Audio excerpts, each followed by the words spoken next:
Eu lerei o capítulo e a igreja acompanhará a nossa leitura. Eu vou ler na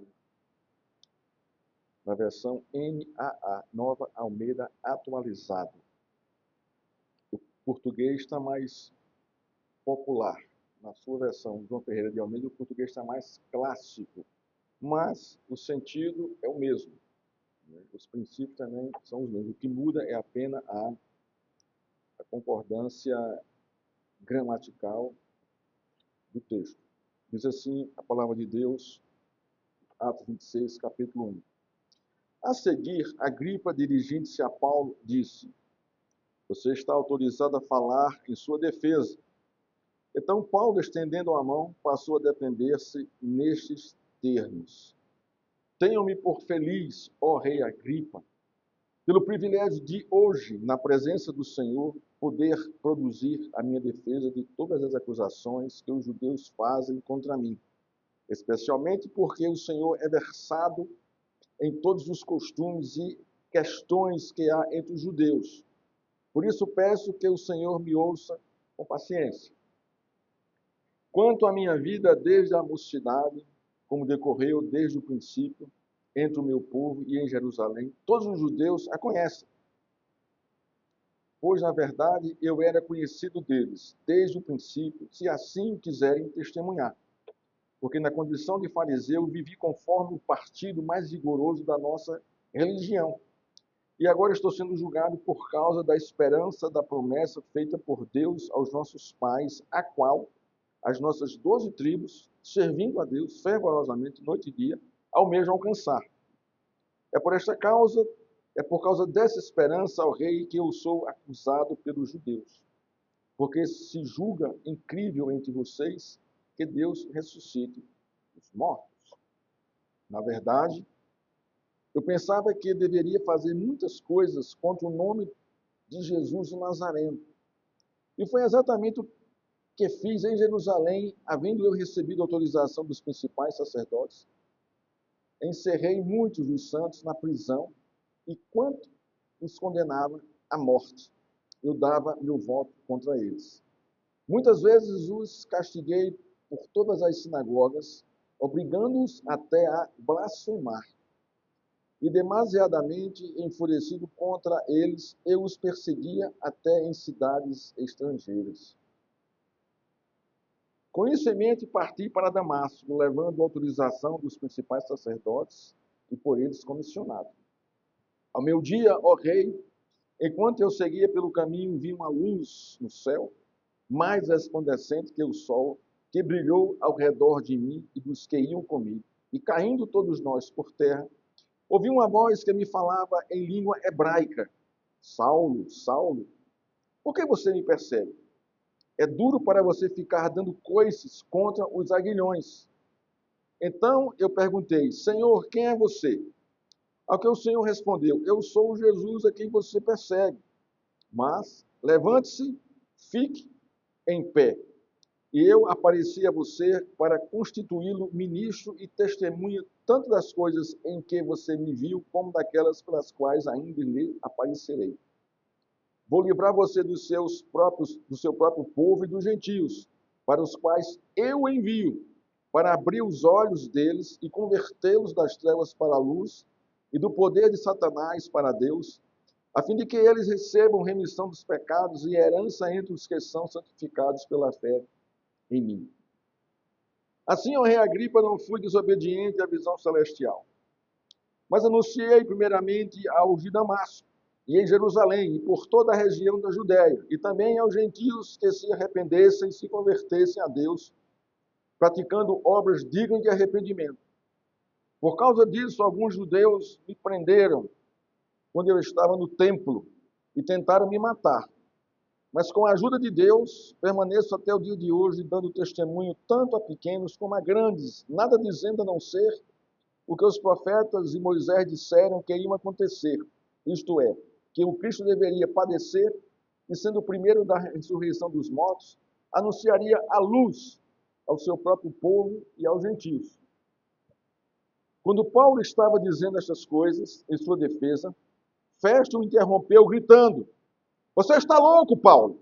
Ficou louco de tanto estudar Paulo respondeu: não estou louco, ó excelente profeta. Pelo contrário, digo palavras de verdade e de bom senso, porque tudo isto é do conhecimento do rei, a quem me dirijo com franqueza, pois estou persuadido de que nenhuma dessas coisas lhes é oculta, pois nada se passou em algum lugar escondido. Por isso pergunto, rei Agripa, o senhor acredita nos profetas? Eu sei que o senhor acredita. Então Agripa se dirigiu a Paulo e disse: por pouco você não me convence de me tornar cristão. Paulo respondeu: peço a Deus que faça com que, por pouco ou por muito, não apenas o Senhor, o Rei, mas todos os que hoje me ouvem, venham a ser alguém como eu, mas sem as algemas, sem as correntes. A essa altura, levantando-se o rei, também o governador e Berenice, vi como que estavam assentados com eles, e ao saírem falavam uns com os outros, dizendo: este homem não fez nada passível de morte ou de prisão. Então Agripa se dirigiu à festa e disse: este homem bem podia ser solto, se não tivesse apelado para César. Vamos orar ao Senhor. Ó Pai, que capítulo maravilhoso, Senhor. Que coisa linda isso aqui. Obrigado pela revelação que há na tua Escritura, pela maneira, pela forma que o teu Espírito Santo, Senhor, proclama o teu Evangelho, usando os homens, os teus servos. Nós te louvamos, Pai, em nome de Jesus, por essa graça, por essa bênção, Senhor, que é a pregação do teu Evangelho e o mover do teu Espírito Santo trazendo luz aos corações em trevas, para que haja arrependimento, libertação, escravidão do pecado, libertação do poder do diabo, para recebimento e remissão dos pecados. Te louvamos. Estamos te gratos em nome de Jesus. Amém. Irmãos, vamos, como de costume, apresentar aqui a nossa exposição, para os irmãos não ficarem sem se situar no contexto da nossa pregação, mas para que vocês estejam atentos ao nosso contexto. Vamos ter uma introdução do nosso texto, depois nós vamos entrar no contexto, e aí vamos entrar nos pontos da nossa pregação.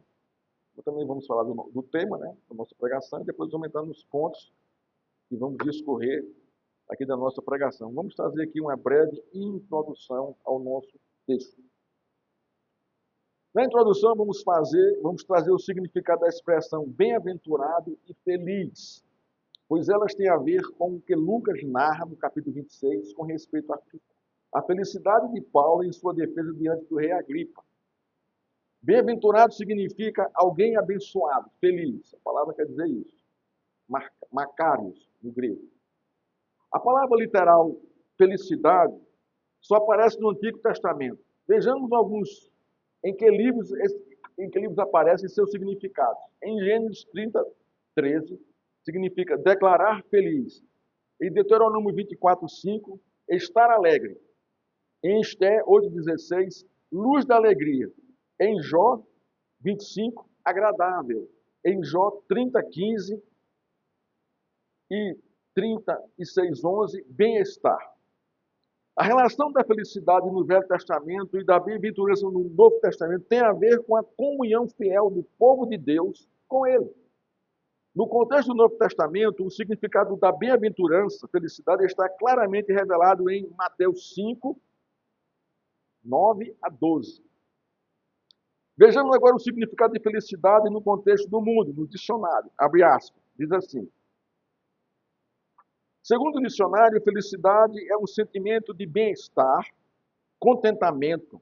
E contentamento, os filósofos associam a felicidade com o prazer, o sentimento e as emoções. Esse é o conceito hoje do mundo, para a felicidade.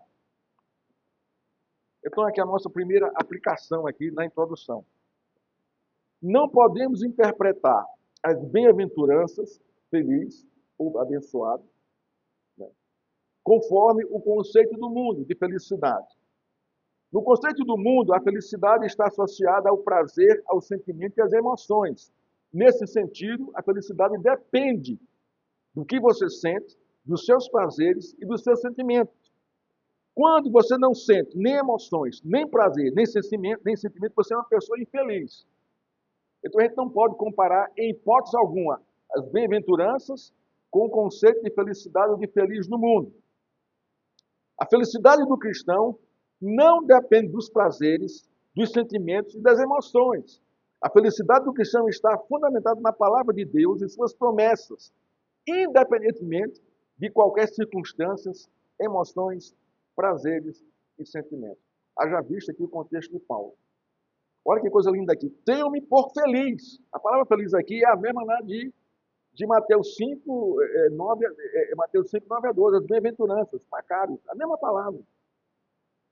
Então Paulo se sente aqui bem-aventurado. Olha o contexto aqui. Estava 2 anos preso, esquecido, numa prisão lá em Cesareia, sob o domínio do poder romano.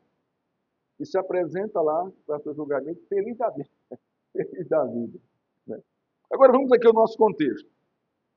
Lucas narra no capítulo 26, Paulo expressando sua felicidade por estar diante do governador Agripa para se defender de seus acusadores. Todo o capítulo 26 revela Paulo vivendo a bem-aventurança de Cristo num contexto que não promovia emoções, prazeres e bons sentimentos. Ele estava preso há 2 anos, abandonado por Roma numa fortaleza prisional, sem comunhão com a igreja local. Nesse contexto, ele é chamado para estar diante de Agripa, de Festo, de Berenice e do povo, dos judeus que estavam lá. Qual era a intenção aqui de Agripa? Agripa tinha que enviar Paulo para César, mas tinha que fazer um relatório a respeito das acusações sobre Paulo e da defesa de Paulo. Então, esse tribunal aqui é para isso. Ele vai redigir um relatório e vai enviar Paulo para César junto com esse relatório, apresentando Paulo lá. Olha, ele foi acusado disso aqui e defendeu-se dessa forma. Então, Lucas narra no capítulo 26 a última pregação de Paulo em sua defesa no tribunal de Cesareia, diante de Agripa, de Festo, Berenice, dos judeus e do público lá presente. É nesse contexto que Paulo expressa a felicidade de pregar mais uma vez o Evangelho de Cristo.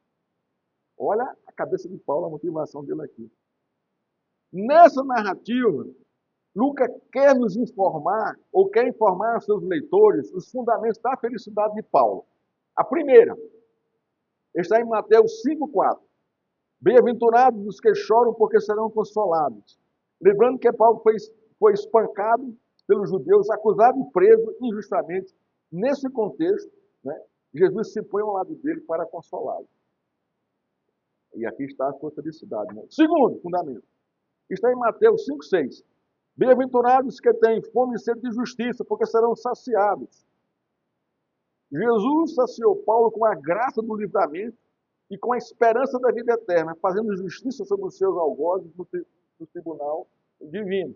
Eles foram julgados por Cristo, assim que faleceram. Terceiro, quem os seus algozes. Terceiro está em Mateus 5,9. Bem-aventurados os perseguidos por causa da justiça, porque deles é o reino dos céus. Paulo foi perseguido por causa da justiça de Cristo. Ele tem a posse do reino de Deus. Quarto fundamento, está em Mateus 5, 11 e 12. Bem-aventurados são vocês quando por minha causa os insultarem, os perseguirem e mentindo disserem todo mal contra vocês. Alegrem-se. Está acontecendo aqui com Paulo. E exultem, porque é grande a sua recompensa nos céus. Pois assim perseguiram os profetas que vieram antes de vocês.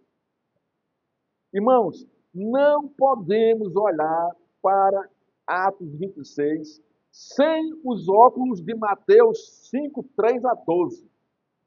Não podemos. A gente não vai entender o que está acontecendo aqui. Paulo está aqui, né, irmãos, assim, sendo motivado pelas bem-aventuranças para pregar da forma que ele pregou aqui nesse contexto, que é impressionante aqui, o que ele fez aqui com o público e com Festo e com Agripa. O nosso tema é a bem-aventurança ou a felicidade de Paulo em seu julgamento. Antes de apresentar os pontos, precisamos entender que toda a Escritura se fundamenta na bem-aventurança redentora de Deus, pelo poder do Espírito Santo, aplicando a obra redentora de Deus em Cristo na vida do seu povo. Ao lermos especificamente o livro de Atos, não podemos perder de vista o Espírito Santo executando o propósito do Pai, do Filho e do Espírito Santo, para a glória deles, na bem-aventurada regeneração de pecadores. Está aqui Paulo. Nesse contexto, o Espírito Santo é quem comunica a bem-aventurança, isto é, a felicidade divina, para os servos de Cristo. Estava comunicando aqui a Paulo. O cenário de Atos 26, Paulo está sozinho diante do rei Agripa para fazer sua defesa e ser enviado a Roma com o relatório do rei.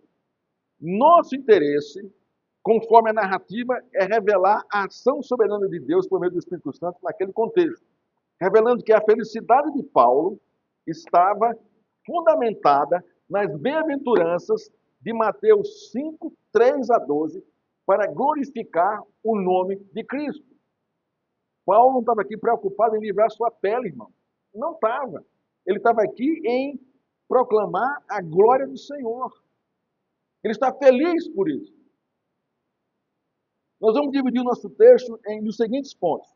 Primeiro, a felicidade de Paulo em produzir sua defesa, versos 1 a 11. Segundo ponto, a felicidade de Paulo em testemunhar sua fé, versos 12 a 23. E o terceiro ponto, a felicidade de Paulo em crer na loucura do Evangelho. Você é louco, Paulo, disse o rei, Festo para ele. Vamos aqui ao nosso primeiro ponto, a felicidade de Paulo em produzir a sua defesa. Vimos que a felicidade de Paulo não tem nada a ver com o conceito de felicidade do mundo. Isso é revelado pelo contexto. Paulo era inocente e foi acusado, linchado, odiado pelo Sinédrio, preso e jurado de morte. Que tipo de felicidade esse contexto pode produzir para alguém nesse contexto? A resposta é uma resposta retórica e óbvia. Nenhuma. Se tivermos um contexto parecido com este, nós aqui, provavelmente a emoção que poderia brotar do nosso coração é de vingança. Com certeza oraríamos a Deus pedindo que Ele fulminasse nossos inimigos ou mandasse o anjo da morte com a espada desembainhada sobre eles. Estar feliz para muitos crentes, nestas circunstâncias, é um absurdo. É um absurdo.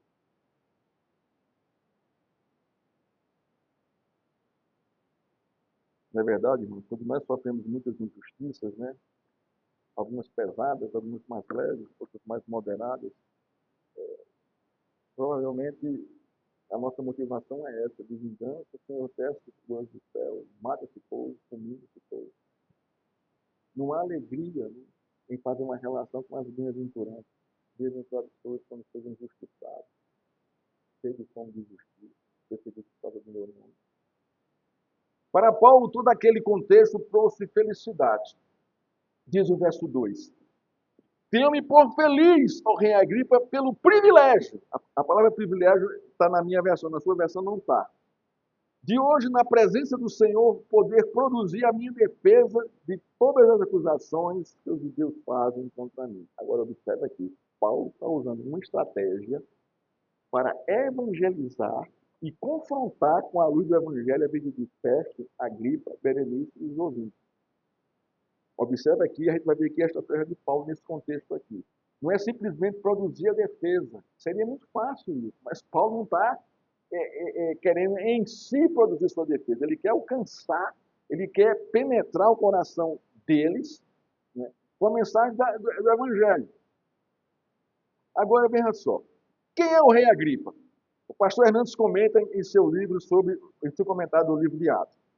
Seu nome é Herodes Agripa II, o rei Agripa. O último representante da família herodiana. Uma família mundana, ambiciosa, violenta e moralmente corrupta. O Herodes o Grande tentou matar o menino Jesus.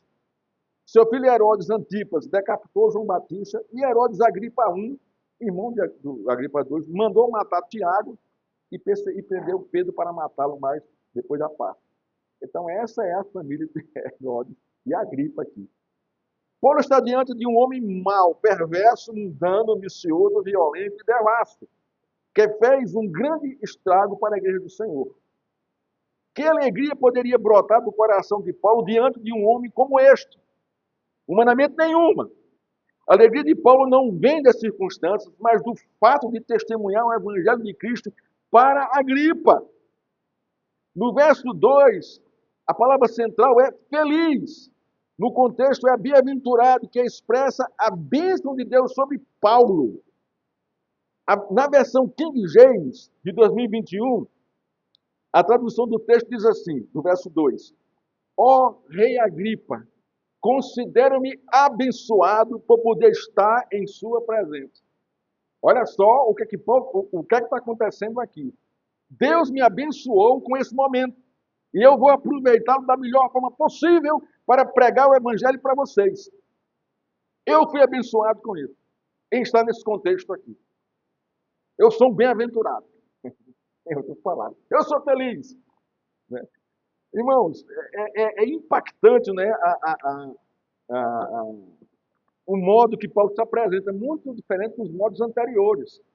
Não é? Aqui ele está movido assim por uma convicção plena, não é, da bênção de Deus sobre ele para poder testemunhar naquele contexto ali o evangelho de Cristo. Nesse sentido, a felicidade de Paulo está fundamentada na bênção recebida de Deus de poder testemunhar o evangelho de Cristo em sua defesa. Nada tem a ver com a oportunidade dada pelo rei Agripa, como muita gente pensa ao ler o texto. A Agripa é bonzinho, mandou buscar Paulo. Tem nada a ver com isso. O texto não está dizendo isso. Está dizendo o contrário. Justamente o contrário. Na verdade, não foi Agripa que trouxe Paulo à sua presença. E nem a alegria de Paulo foi fundamentada na bondade de Agripa. A verdade é, foi o Espírito Santo que levou Paulo a Agripa. Agripa não é bom e seu interesse é fazer o relatório para enviar a César e nada mais. Ele só quer isso. Se dá bem com Roma, se dá bem com César. Cumprir o script, né, da política romana. No verso 3, o discurso começa a mudar. Paulo confronta Agripa e faz Agripa mudar suas intenções, escusas, quando diz, principalmente porque o Senhor é versado em todos os costumes e questões dos judeus. Então Paulo vai, mudar ali a mente e o coração deles e mudar o clima do tribunal. Paulo, com essa expressão, direciona o coração de Agripa para a realidade do judaísmo. Paulo está dizendo a Agripa, sou judeu, o Senhor conhece a nossa tradição, não cometi nenhum delito contra o meu povo, contra a lei e contra César. Então, julgue-me conforme o conhecimento que o Senhor tem do judaísmo e não tire proveito para se promover diante de César às minhas custas.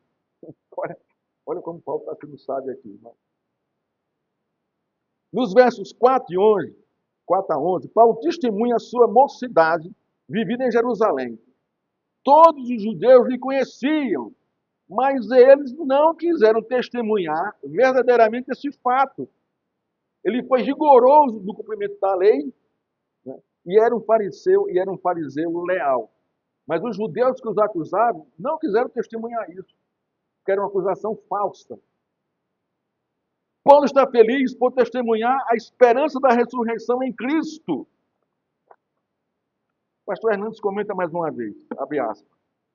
Paulo deixa claro que suas raízes estavam plantadas no judaísmo e que isso era uma preparação para a fé cristã. Paulo ainda esclarece que a fé cristã não é um desvio do judaísmo, mas o cumprimento da fé judaica tradicional de seus antepassados. E Agripa sabia disso.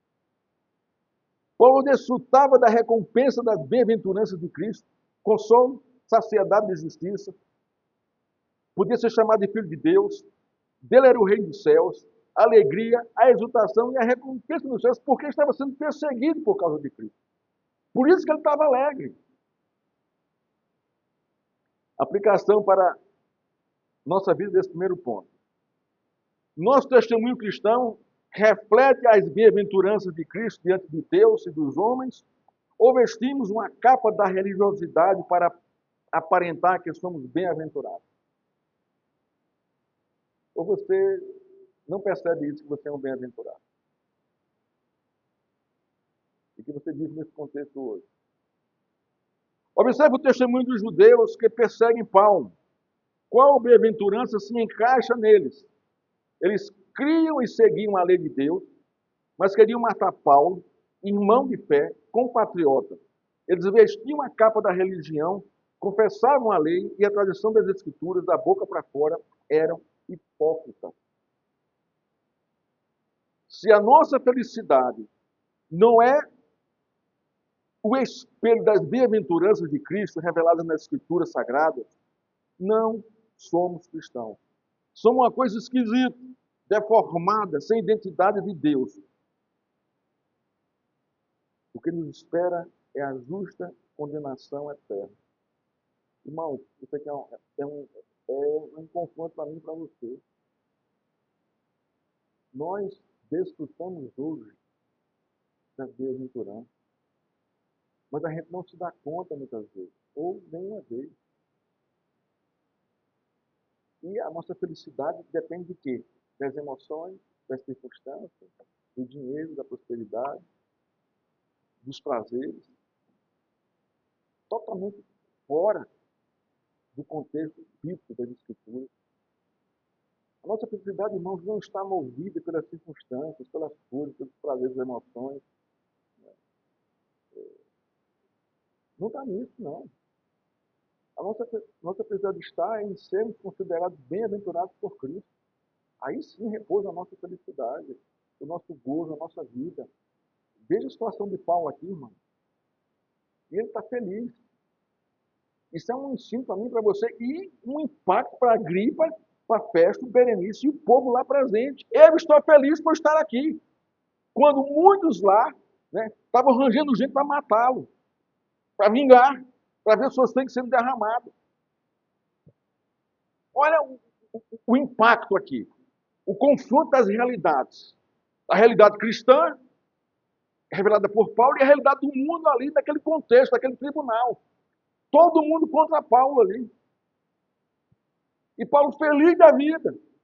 E eles lá não esboçavam nenhum tipo de felicidade.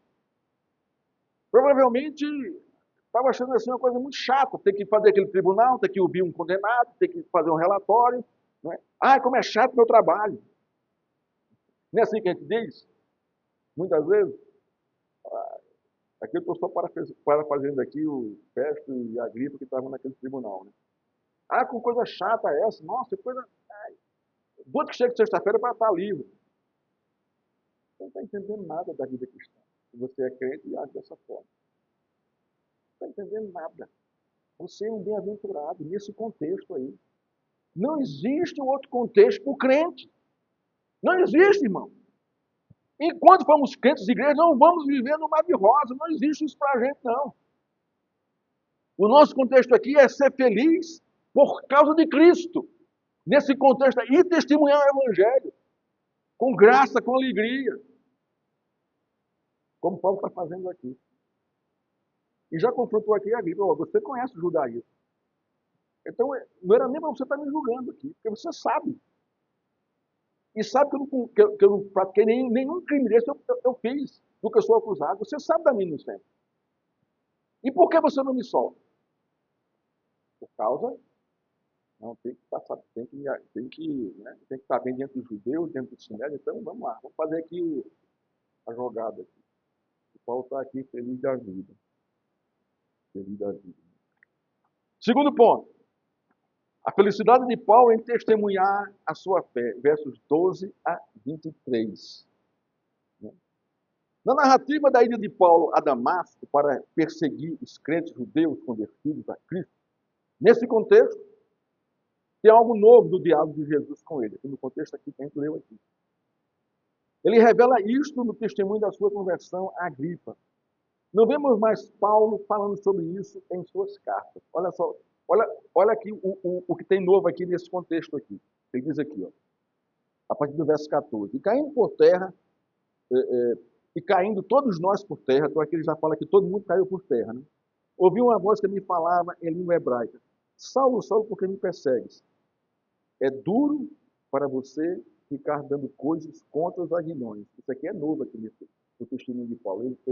Ele não falou isso das outras vezes. Então a gente tem uma coisa nova aqui. Então perguntei, Senhor, quem é você? Ao que o Senhor respondeu: eu sou Jesus a quem você persegue. Mas levante-se, fique de pé. Aí, vamos lá. Então a gente vai trabalhar esse contexto aqui. É algo específico e o alvo é o coração duro e mau do rei Agripa e dos seus ouvintes. Jesus disse a Paulo: dura coisa é recalcitrar contra os aguilhões. Agora veja só, por que Paulo disse isso nesse contexto, irmão? O que é que Paulo quer aqui, irmão? Paulo quer confrontar o coração deles, do rei Agripa, de Festo, de Berenice, de todos os ouvintes. Vocês estão dando coice contra os propósitos de Deus, contra a vontade de Deus, estão perseguindo a igreja de Deus. Não é assim que funciona. Vocês não vão conseguir. É isso que ele está dizendo aqui para eles. O verbo recalcitrar significa dar coice. A palavra aguilhão significa ferroada mortal. Então, Jesus estava dizendo a Paulo: não adianta me perseguir e lutar contra os propósitos de Deus. Não adianta dar coice contra os meus propósitos, contra a minha pessoa. Você não vai adiantar nada. Paulo disse a mesma coisa para o rei Agripa. Esse é que é o contexto. O que Paulo viu de Jesus, Paulo replicou para Agripa, Festo e Berenice e seus ouvintes. Rei Agripa, não adianta perseguir a igreja de Cristo, nem seus servos, nem lutar contra os propósitos de Deus. É isso que Paulo está fazendo aqui. Chacoalhando o coração desse povo, com a mensagem do Evangelho. Confrontando o pecado deles. Entende que Paulo estava chamando o rei Agripa ao arrependimento de pecados, pois o rei estava fazendo com ele o que ele fizera com a igreja de Cristo antes da sua conversão. Paulo revela na sua carta em Tito 1,13 quem ele era antes da conversão: blasfemador, perseguidor e violento. Tudo que Agripa é. Tudo que Festo é. O verso 15 é central nesse contexto, pois revela o que Paulo está dizendo, ou o que Paulo está fazendo. Jesus disse: eu sou Jesus a quem você persegue. Paulo estava dizendo ao rei Agripa, a Festo, a Berenice e aos judeus: eu sou o servo de Deus que vocês estão perseguindo. E não vai adiantar nada, porque o evangelho vai continuar expandindo.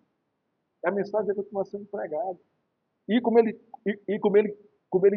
encerra aqui no verso 29, peço a Deus que faça com que, por pouco ou por muito, não apenas o Senhor o Rei, mas todos os que hoje me ouvem, se convertam. Olha a intenção de Paulo aqui, irmão. Paulo tem um coração cheio de alegria ao testemunhar a sua conversão ao rei Agripa. E ao mesmo tempo a alegria de falar a verdade para o rei Agripa. Quando você me persegue, está perseguindo a Jesus e não vai adiantar nada, rei Agripa. Se você se proteger na sua condição de rei para lutar contra o da coice, contra os propósitos de Deus, você não vai vencer. É isso que Paulo está dizendo para Agripa, Festo, Berenice e o seu público lá. O verso 16 é extraordinário nesse contexto. Vai fortalecer mais ainda a pregação de Paulo. Diz assim: disse Jesus: eu apareci a você para constituí-lo ministro e testemunha tanto das coisas em que você me viu, como daquelas pelas quais ainda lhe aparecerei. O verso 16 revela o poder do arrependimento, da mudança de pensamento, da mudança radical do propósito da vida de Paulo, de blasfêmio, perseguidor e violento para servo de Cristo. Era isso que deveria confrontar o coração do rei Agripa, de Festo, e levá-los ao arrependimento. Contudo, eles fogem dessa verdade. O verso 18 é o ápice do testemunho de Paulo. É o poder de Cristo por meio do Espírito Santo, usando Paulo para levar luz, a luz do Evangelho, ao rei Agripa. Olha o que diz o verso 18. Vou livrar você do seu próprio, 17, do seu próprio povo e dos gentios. Então, o que é que ele está dizendo? O que é que ele está dizendo para a festa, a gripe e o povo? Eu vou me livrar de vocês. Vocês não vão conseguir fazer nada comigo. E nem os judeus vão fazer nada comigo. Ele continua. Com que propósito? Para os quais eu envio, para os judeus e gentios, para abrir os olhos deles e convencê-lo das trevas e convertê-lo das trevas para a luz e do poder de Satanás para Deus, a fim de que eles recebam remissão de pecados e herança entre os quais são santificados pela fé em mim. É o ápice do testemunho de Paulo. É o poder de Cristo por meio do Espírito Santo usando Paulo para levar a luz do Evangelho ao rei Agripa. Diz a palavra de Jesus a Paulo: vou enviar você para abrir os olhos deles, judeus e gentios. E aqui no caso a gente coloca aqui, Festo, Agripa e Berenice, os judeus e os seus ouvintes, e convertê-los das trevas para a luz e do poder de Satanás para Deus, a fim de que recebam a remissão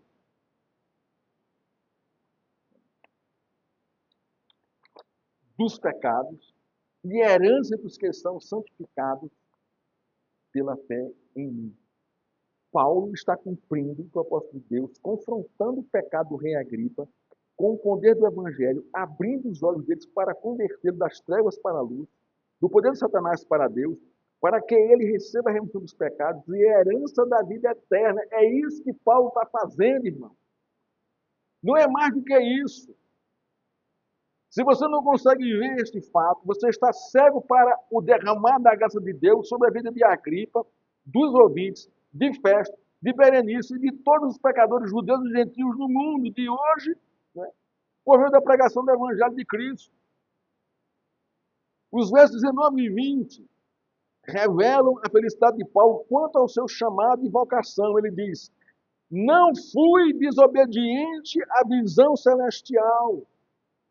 O fato de Paulo estar diante do rei Agripa confirma a sua fidelidade ao chamado e à vocação recebida de Jesus. Eu estou aqui para pregar o Evangelho, trazer a luz de Deus ao coração de vocês, para que se arrependam. Ele estava dizendo ao rei Agripa, a Festo, a Berenice e aos seus ouvintes: vocês são gentios e diante de Deus têm de cumprir a visão celestial de pregar para vocês, para que vocês se arrependam, se convertam a Deus e pratiquem as obras dignas de arrependimento. É isso que ele está dizendo para eles, no seu testemunho. Observe o que Paulo disse a Agripa e a Festo: vocês ainda não se arrependeram, e as obras de vocês continuam sendo malignas diante de Deus e dos homens. Vocês estão em desobediência e rebeldia. Era isso que ele estava dizendo. Por isso que Festo diz: para! Você é louco! Olha a penetração do Evangelho, da pregação de Paulo, nesse contexto aqui. E Agripa: você quase me convence. Duas reações assim, né, desses reis aqui, por causa da pregação do Evangelho. O verso 21, Paulo revela que a razão de ser perseguido, jurado de morte por alguns judeus e estar preso sem provas há 2 anos em Cesareia é a pregação do Evangelho de Cristo e confronta o pecado dos judeus e gentios. Nesse contexto, o rei Agripa e os ouvintes eram os gentios que estavam ali ouvindo a pregação de Paulo. No verso 22, ele revela a sua confiança na ajuda de Deus para continuar pregando a esperança da ressurreição dos mortos em Cristo. Nesse contexto, Paulo deixa claro, muito claro, que não iria mudar seu discurso para agradar o rei Agripa e ao governador Festo, para ter a simpatia e a ajuda deles para sair livre do tribunal. Isto é, Paulo está comprometido com a mesma mensagem de Jesus. Ele não foi chamado e vocacionado para agradar os judeus e os gentios, os governadores e reis, e nem a César, e nem a qualquer outro homem. Seu compromisso é com o Senhor Jesus, Cristo e a verdade do Evangelho da graça. Irmãos, olha só, que aplicação tremenda para mim e para vocês, do nosso testemunho. Não temos que agradar a ninguém. A gente tem que agradar a Deus, do nosso testemunho. Não fomos chamados para agradar ninguém, nem para nos enquadrar nos conceitos sociais hoje do mundo aí. Não fomos feitos para isso, não. Não fomos chamados vocacionados para isso. A gente tem que ter essa consciência do nosso chamado de vocação e caminhar por ela, doa quem doer. Irmão, o testemunho cristão maior é aquele que está em nós do que aquele que está no mundo. Porque eu vou ter medo. Paulo sabia disso. Paulo sabia disso. Nós temos que agradar a Deus. Agora, veja só, não é ser ignorante, não é ser grosso com as pessoas. A questão não é essa, não. Você tem que ser cordato, misericordioso, paciente, longano, está lá o Espírito. Mas é não se tornar um igual, um parecido, ou querer absorver coisas do mundo para poder se dar bem na turma. Quem sofre muito disso são os adolescentes, né, que são cristãos.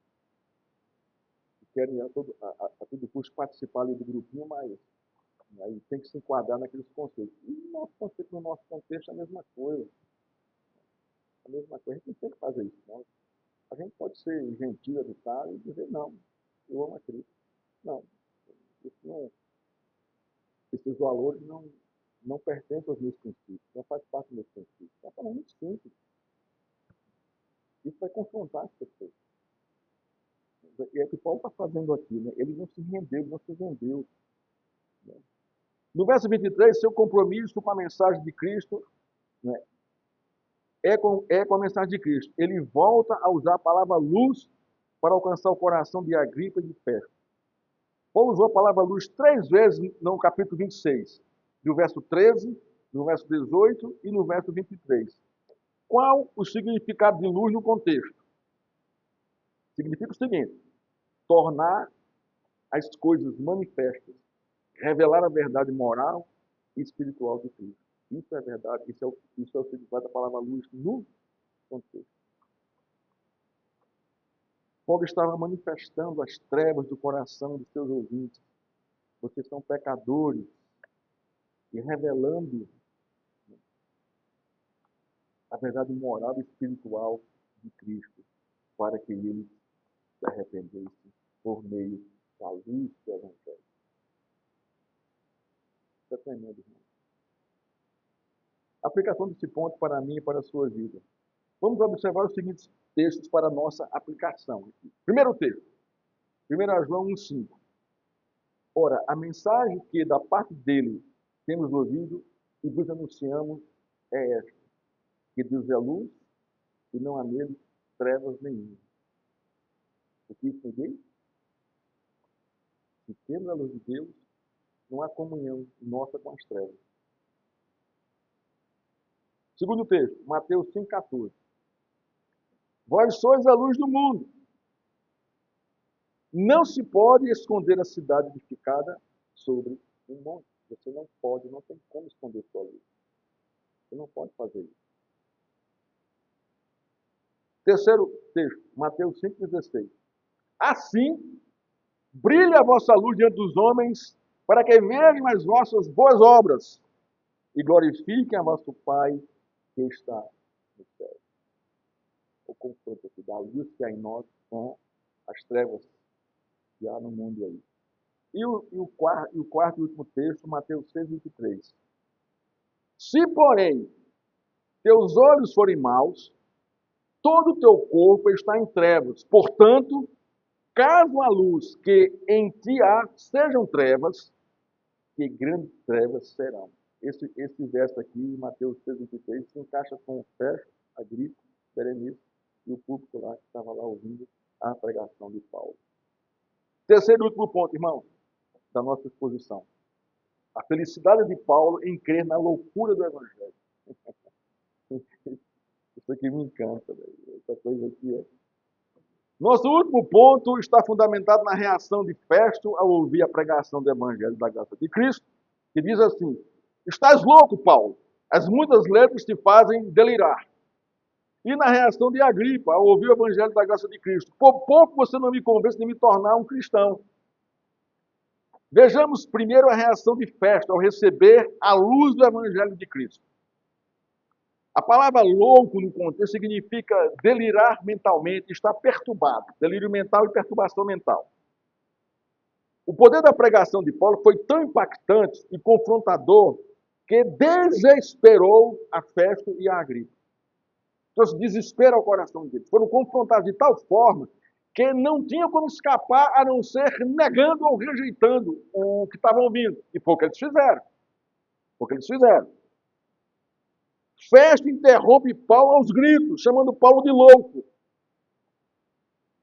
O verbo interromper no contexto aqui, no grego, revela o motivo da reação de Festo ao ouvir a pregação do evangelho por meio da vida de Paulo.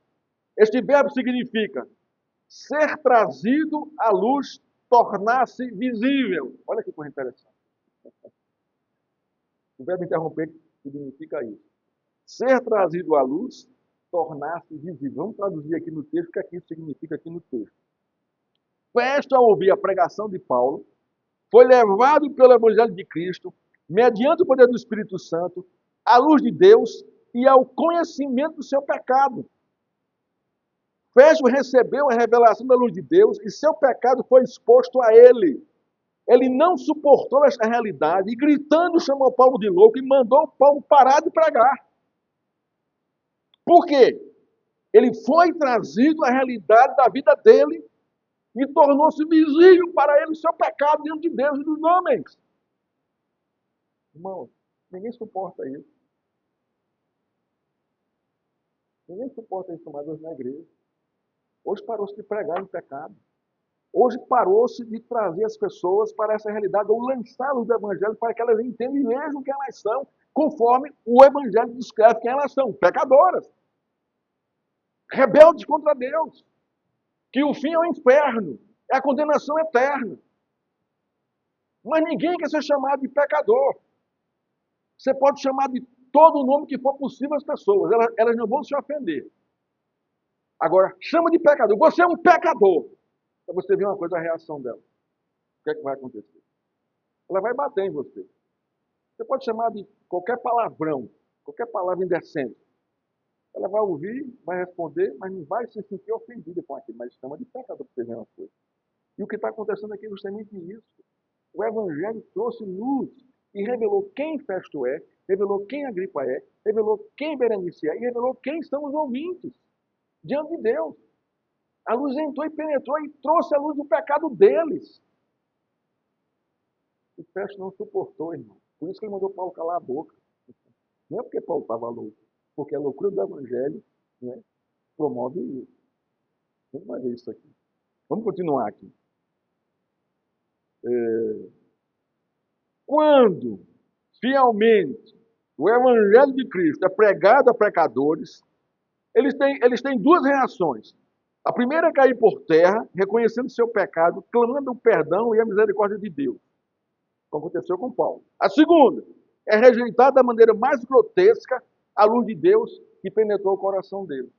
O caso de Festo, Agripa, Berenice e os ouvintes aqui presentes.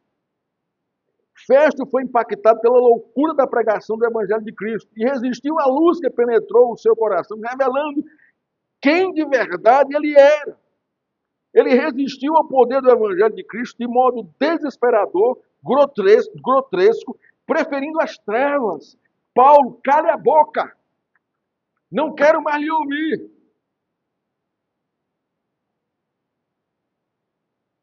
Em 1 Coríntios, o apóstolo Paulo fala da loucura da pregação do Evangelho de Cristo. Em 3 textos, ou em 3 versículos dessa carta dele. Primeiro está em 1 Coríntios 1,18. Certamente, a palavra da cruz é loucura para os que se perdem. O que está acontecendo com o Festo aqui? Justamente isso. Festo, Agripa, Berenice e tudo bem. Mas para nós que cremos, somos salvos por dentro de Deus. Então Paulo estava ali, ó, alegre. Eu sou um bem-aventurado de poder pregar esse evangelho aqui. Por dentro de Deus aqui, irmão. E ele percebendo, né, que a loucura do evangelho é loucura no evangelho para os que estão perdidos. Né? 1 Coríntios 1,21. Aprove a Deus salvar os que creem pela pregação, pela loucura da pregação. O que é que Paulo está fazendo aqui? Trazendo a loucura da pregação para que eles se arrependam. Irmãos, Paulo não está aqui simplesmente em sua defesa, não. Não pense isso não, pelo amor de Deus. Isso é reduzir demais aqui o que o Espírito Santo está fazendo aqui no contexto. A questão de Paulo aqui não é se defender, não. Paulo está pouco se lixando para isso. O que Paulo quer aqui é alcançar o coração dos seus ouvintes. Essa é a sua intenção. Pela loucura da pregação do Evangelho. Você é louco, olha só.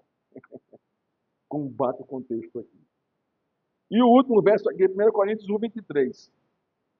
Paulo falando, mas nós pregamos a Cristo crucificado, escândalo para os judeus e loucura para os gentios. Quem estava presente ali? Gentios e judeus.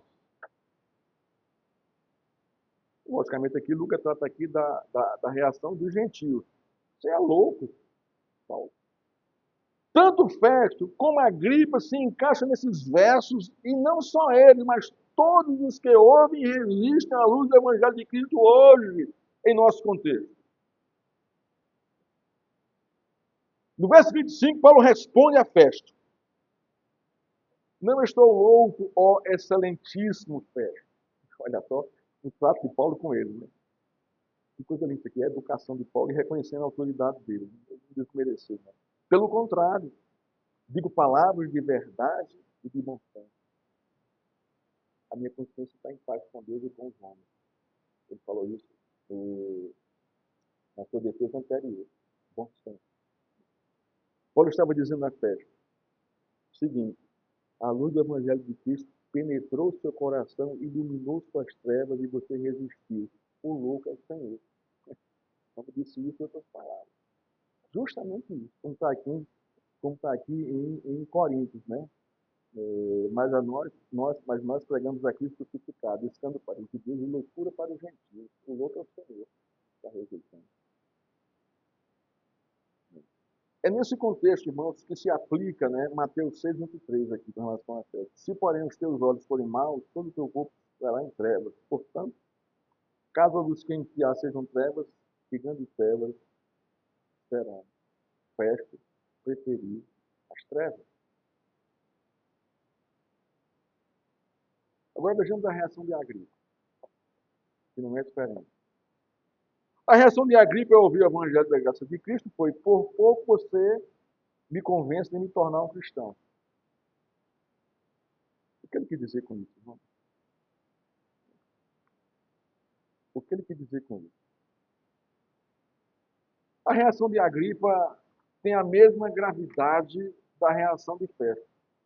Pois ele chega a cogitar ser um cristão, coisa que Festo não cogitou, mas não assume custo.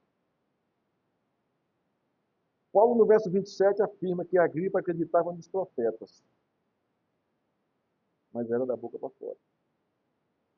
A NAA comenta: Agripa tinha a reputação de judeu, piedoso. Agora observe, quem conhecia a reputação dos Herodes sabia que eram maus, impiedosos e corruptos e traiçoeiros.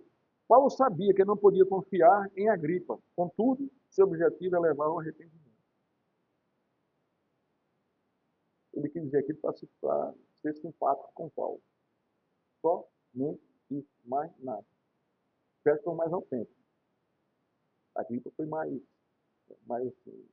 de lá nem cá. Né? Assim como Festo resistiu a Agripa, resiste de modo diplomático. Por pouco você não me convence a me tornar cristão. Em outras palavras, quem sabe numa outra oportunidade. Mais ou menos isso. Que outra oportunidade ele ia ter, irmão? Com Paulo pregando para ele. É isso que ouvimos muitas vezes quando evangelizamos. Não, depois você vem aqui, você fala. Depois você vem aqui, outro dia você vem aqui, outro dia. Já ouvi isso alguma vez quando você foi bater alguém para pregar para pregar o evangelho? Eu já ouvi isso. Não, depois você vem aqui. Ou quando convidamos alguém para ir à igreja, não, depois eu vou, outro dia eu vou, outra data eu vou, hoje eu estou muito atarefado e tal. A mesma coisa, a mesma reação de Festo e de Agripa. Está mandando você calar a boca e está postergando a ouvir a mensagem do evangelho. É a mesma coisa. A mesma coisa. A mesma coisa. E Paulo encerra no verso 29, irmão. Paulo ora por todos que ouviram sua pregação e pede a Deus que eles sejam livres como ele é em Cristo. Olha essa coisa aqui. Os versos 30 e 32 revelam, primeiro, a indiferença de Agripa, Festo e Berenice ao Evangelho de Cristo. E segundo, eles entendem que Paulo é inocente, mas mesmo assim caminham Paulo para César, porque ele havia pedido para ir para César. Conclusão e aplicação da nossa exposição de hoje, irmão. Você que é descrente, consegue observar que Deus está fazendo a mesma coisa com a sua vida por meio da pregação desta noite, por meio da evangelização, por meio de um folheto, de um convite para vir à igreja que lhe é oferecido? Deus, por meio do seu Espírito Santo, está abrindo seus olhos para a realidade da sua vida nas trevas sob o domínio de Satanás. Deus está lhe chamando ao arrependimento para que você receba a remissão dos seus pecados e receba a vida eterna. Você que é descrente, que nos visita hoje. Para os que nos visitam hoje, não seja como Festo e Agripa, que resistiram à loucura da pregação do Evangelho de Cristo, criticando a igreja, criticando o pastor, falando mal da igreja lá fora. Você está agindo como Festo e Agripa, eu não sei, não tem diferença. Só em outro contexto. Você está dando coice em Deus, lutando contra os propósitos dele. Irmão, não faça isso. Não faça isso. Não. Pelo contrário, preserve a igreja que você faz parte, zele por ela, zele pelo estudo, pelas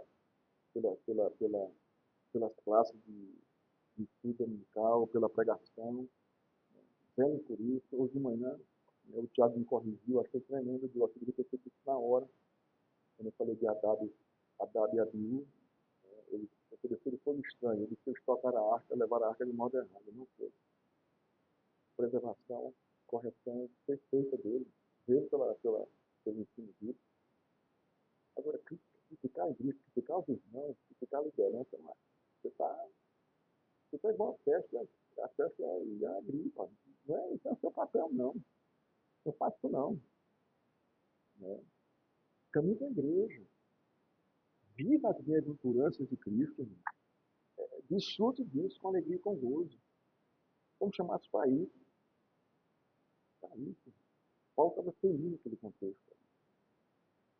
Pregar, testemunhar o evangelho. Quando você testemunha, você não fica com o coração queimando de felicidade. O meu fica assim, queimando de alegria, porque eu estou testemunhando. Não quero saber o que vai acontecer se manda calar a boca, né? E com reações que tem. Não vai acontecer. Mas o fato é, irmão, nós estamos vivendo as bem-aventuranças. Está tudo lá ali, para a sua vida. Então se alegre com isso. Tudo ali é desafio. Não tem ali uma pendência de você, não.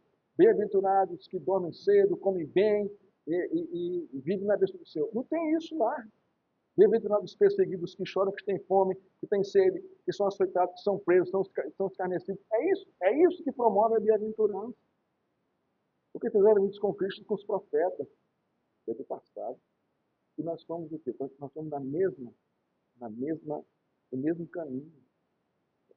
A igreja é bem-aventurada nesse contexto.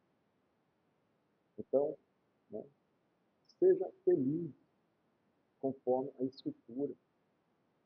Conforme a Escritura. Não pense que a sua felicidade ela deve se fundamentar nas emoções, nos prazeres da vida. Não é por aí que vai. E nem sempre você vai estar assim.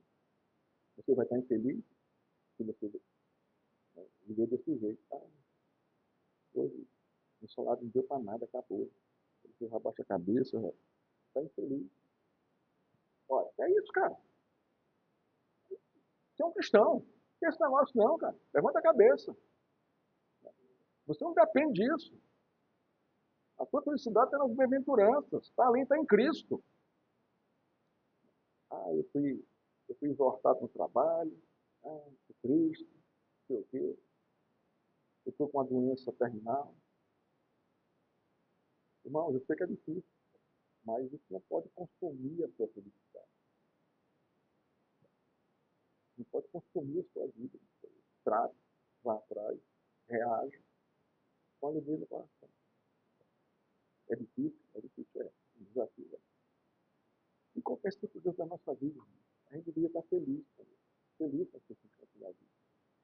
Porque nós não dependemos dela para viver. Dependemos de Cristo, da sua graça e da sua bondade.